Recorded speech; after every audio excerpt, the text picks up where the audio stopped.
Om Swastiastu. Halo anak-anak ibu, bagaimana kabarnya hari ini? Yeay, semoga senantiasa selalu sehat, rahayu dalam lindungan Yang Widi. Nah, kali ini kita akan lanjut pada pembelajaran Mimamsa Darsana dan juga Vedanta Darsana. Sebelumnya kita membahas mengenai apa ya? Benar sekali, kemarin kita membahas mengenai Yoga Darsana. Nah, kali ini kita akan membahas mengenai Mimamsa Darsana dan juga Vedanta Darsana. Namun sebelumnya, mari kita ucapkan doa belajar terlebih dahulu. Om Pawakana Saraswati Wajabir Wajiniwati Yatsnam Wastu Diawasu. Semoga dengan mengucapkan doa belajar tadi, kita bisa senantiasa membuka cakrawala pikiran kita agar inspirasi datang dari segala penjuru. Nah baik, kita akan lanjut pada topik Mimamsa Darsana. Mimamsa Darsana ini adalah filsafat astika yang merupakan kelompok langsung. Nah, kemarin kita membahas 4 kelompok tidak langsung.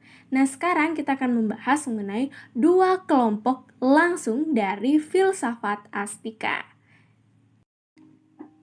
Mimamsa. Mimamsa sering disebut juga dengan Purwa Mimamsa. Pendirinya adalah Maharesi Jaimini. Nah, siapa di sini anak-anakku sekalian nggak tahu nih? Siapa beliau Maharesi Jaimini? Ya, benar sekali. Maharesi Jaimini adalah penghimpun dari kitab Samaweda di dalam Caturveda. Nah, filsafat Mimamsa ini menerima 2 jenis pengetahuan, yaitu immediate, yaitu pengetahuan yang terjadi secara tiba-tiba, langsung, dan tak terpisahkan. Kemudian, mediate adalah pengetahuan yang diperoleh dari media perantara. Nah, kalau misalkan ibu berikan contoh, misalnya nih, kalau immediate itu adalah pengetahuan yang terjadi secara tiba-tiba.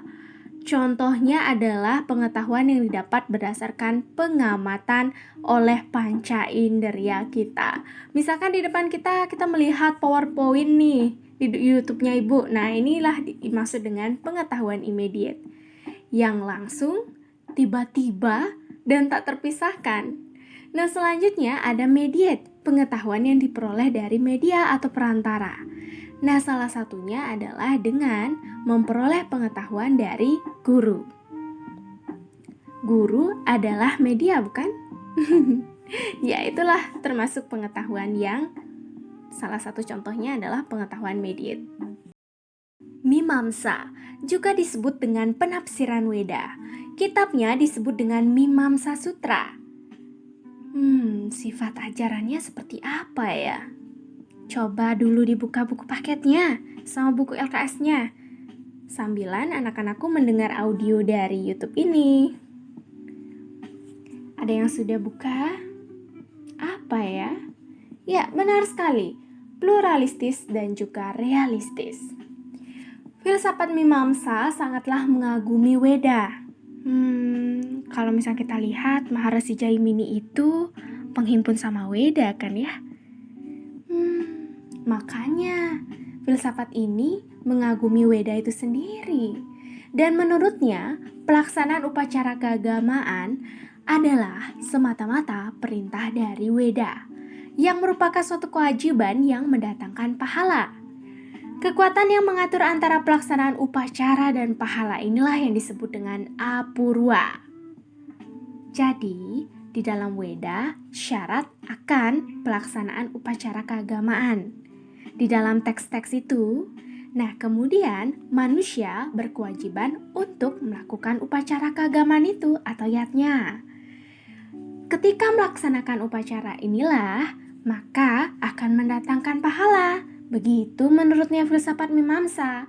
Dan kekuatan yang mengatur antara pelaksanaan upacara dan pahala ini disebut dengan apurwa. Ya, sejenis mirip-mirip dengan karma pala. Baik, kita akan lanjutkan. Mimamsa Darsana juga memiliki metode pengamatannya loh, seperti Nyaya Darsana dan juga Samkhya Darsana. Nah, bagaimanakah pengamatan dari Mimamsa Darsana ini? Ada 2 penambahan. Seperti layaknya Nyaya Darsana, ada yang disebut dengan Pratyaksa, pengamatan langsung, kemudian Anumana yaitu penyimpulan, dan yang ketiga Upamana yaitu perbandingan, dan Sabda yaitu kesaksian. Selanjutnya ada Artapati, penyimpulan dari keadaan, dan yang keenam ada Anupalabdi, yaitu penyimpulan dari ketidakadaan. Nah, dari keenam metode pengamatan ini, apakah yang diamati? Kebenaran dari Weda itu. Dan Weda tidak bisa diragukan. Nah, seperti hal yang tadi Ibu sebutkan bahwa Maharishi Jaimini ini sangat menjunjung kebenaran dari Weda. Makanya Mimamsa Darsana ini termasuk kelompok langsung, bukan kelompok tidak langsung. Kemudian, bagaimanakah jiwa menurut Mimamsa Darsana ini? Ya, jiwa itu tidak bisa dilihat dengan mata langsung.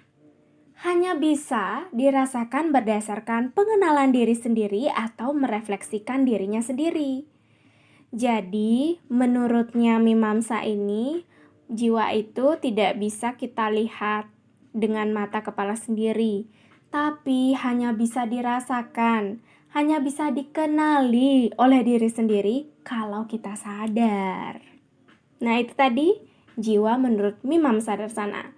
Kita akan lanjutkan pada Vedanta Darsana. Vedanta Darsana. Nah, Vedanta Darsana ini adalah termasuk kelompok astika atau nastika. Ya iyalah kelompok astika. Ya namanya Vedanta Darsana ini adalah kelompok yang langsung dan mengakui otoritas kebenaran Weda. Makanya dia termasuk kelompok astika dan juga kelompok langsung. Nah, kalau tidak peka anak-anakku sekalian, silahkan ulangi audio ini ya. Nah, selanjutnya, Vedanta disebut juga dengan Uttara Mimamsa atau bagian terakhir dari Weda. Kitab Vedanta terdiri atas 4 hal yang membahas mengenai pertama, Brahman adalah realitas yang tertinggi dari semua syair Weda yang mengandung Brahman di dalamnya. Yang kedua, semua ajaran yang tidak sesuai dengan Weda tidak akan bisa dipertahankan. Wah. Yang ketiga, membicarakan syarat-syarat untuk mencapai Brahman. Dan yang keempat, membicarakan pala dari seseorang yang telah mendapatkan pengetahuan tentang Brahman atau Brahma Widya. Kemudian, siapakah pendiri dari filsafat Vedanta Darsana ini? Ya, benar sekali, Maharishi Vyasa. Filsafat Vedanta ini bersumber dari Upanishad dan kitabnya disebut dengan Brahma Sutra. Nah, di dalam Brahma Sutra ini ada 4 bagian.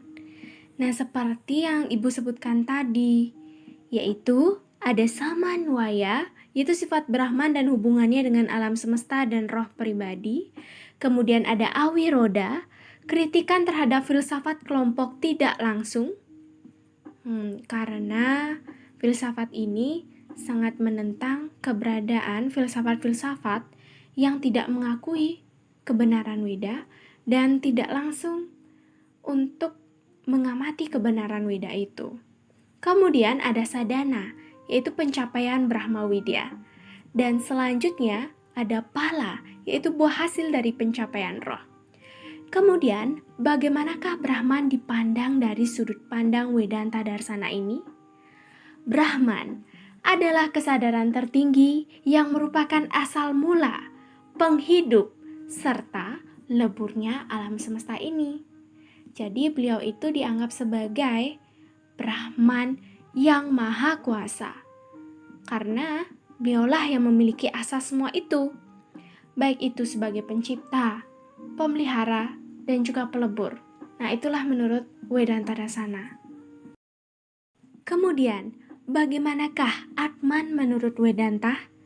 Ternyata roh atau Atman, ya, menurutnya Vedanta ini berasal dari kesadaran murni yang pertama, yang kedua kecerdasan atau budi, dan yang ketiga pikiran atau manas.